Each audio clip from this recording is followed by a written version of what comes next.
Good morning, everyone. Happy Thursday. This is your fourth stimulus check update and daily news report. Calls for $2,000 cash are intensifying as millions of struggling Americans are depending on Congress right now to pass a fourth round of stimulus checks.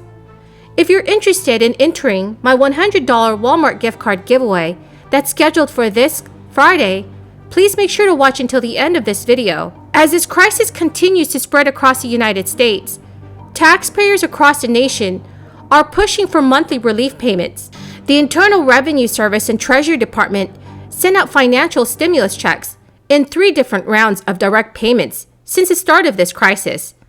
The relief money, which was largely determined based on tax returns, was part of President Biden's $1.9 trillion American Rescue Plan. Since the plan was passed in March, checks worth up to $1,400, $1,200, and $600 have been sent out across our nation. But as this crisis does not seem to be going away anytime soon, people across the U.S. are pushing for more relief money. A Change.org petition urging for monthly stimulus checks, which was put into action last year by Denver restaurant owner Stephanie Bonin, has reached nearly 3 million signatures as of this past Tuesday. That petition read, "I'm calling on Congress to support families with a $2,000 payment for adults and a $1,000 payment for kids immediately, and continuing regular checks for the duration of this crisis.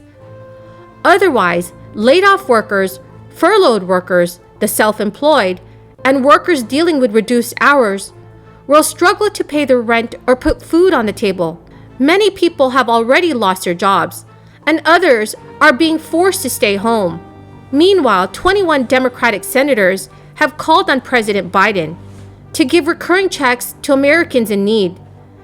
This letter read, "We urge you to include recurring direct payments and automatic unemployment insurance extensions tied to economic conditions in your Build Back Better long-term economic plan."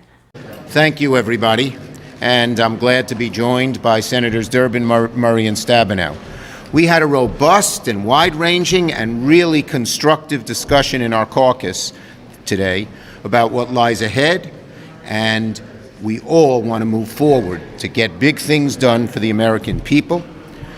There are 5 major items we must deal with that we discussed today in the caucus.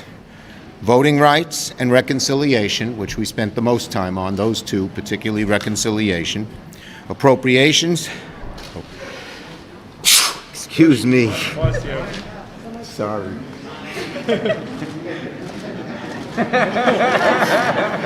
Where's your mask? It's here in my pocket, but I can't talk. I actually, this is a little known fact. After I eat, I sneeze often. All the males in my family do it. So we had a nice meal in there. Okay. Voting rights and it's not a cold, it's sneezing from eating. Yeah. Voting rights and reconciliation took the most time. Appropriations, debt limit, and nominations. Now, just like when we began earlier this year, the Senate has a whole lot of work to get done, and we are moving forward on every issue. We're making very good progress. On voting rights, Rules Chair Klobuchar, along with Senators King, Manchin, Merkley, Padilla, Tester, and Warnock, all introduced the Freedom to Vote Act today. The proposal contains many of the important provisions of previous voting rights bills championed by Democrats, particularly by my colleague Senator Merkley. To piece this bill together, I'm proud to have convened and worked with 8 members of my caucus, 4 on the liberal side, 4 on the more moderate side, to bring this bill to fruition. The bottom line, this legislation is critical for stopping some of the most egregious assaults against voting rights from Republicans, exclusively Republicans, at the state level, like the awful one, there's so many awful ones, but the awful one signed by the governor of Texas a few weeks ago. This is an important voting rights bill that I want to vote on very soon. We need to move quickly here. Time is of the essence. Every member knows that. Senator Manchin, for the last 2 weeks and continuing, is reaching out to Republican colleagues to see if they A recent Census Bureau survey discovered that a quarter of Americans struggled to pay their household expenses from late July through August. So everyone, what do you think about all of this? Do you agree with me that a fourth round of stimulus payments should be passed? Please leave your thoughts in the comments section below. Once you get your third child tax credit check today, you will have 3 more payments left in 2021 and 1 more payment in 2022. If you choose to receive the monthly payments, you're getting 50% of the total credit in 6 monthly installments, and the rest with your tax refund in 2022. That could mean up to $3,000 annually for each child between ages 6 and 17, and up to $3,600 annually for each under age 6. And there's a chance that revamped benefit could be extended to 2025. The latest piece of Democratic legislation in the House proposes that become part of a massive $3.5 trillion spending plan, addressing the needs of low-income families. But until it becomes final legislation, there are still several deadlines for the remainder of this year's credit that parents should be aware of. Everyone, the key word for this video is phone.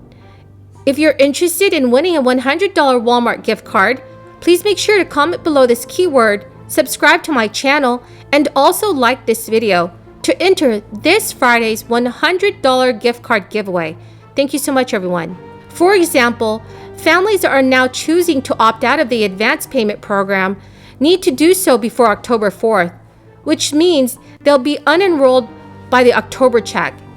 It's also a good idea for families to update their banking details or mailing address if they've had problems receiving the first 2 payments.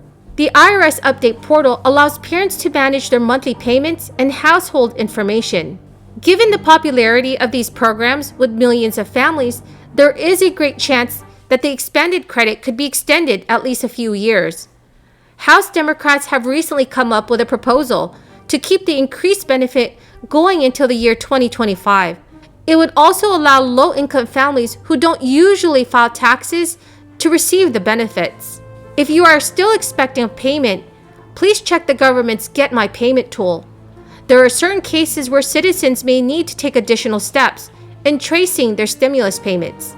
The Internal Revenue Service says you may need to trace your payment if the IRS Get My Payment tool says your stimulus money was issued, yet it never arrived, or you received a letter from the IRS stating your payment was sent, but you never received it.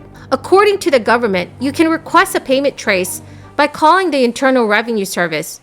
You can either use the automated system or speak with an agent. You can also mail or fax a completed Form 3911, which is a taxpayer statement regarding refund form. The Internal Revenue Service notes that if you filed a married filing jointly return, you cannot initiate a trace using the automated systems. Thank you so much, everyone, for joining me here this morning. I greatly and truly appreciate it.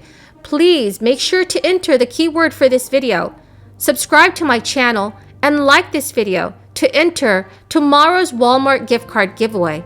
Thank you so much, everyone, and have a very blessed Thursday.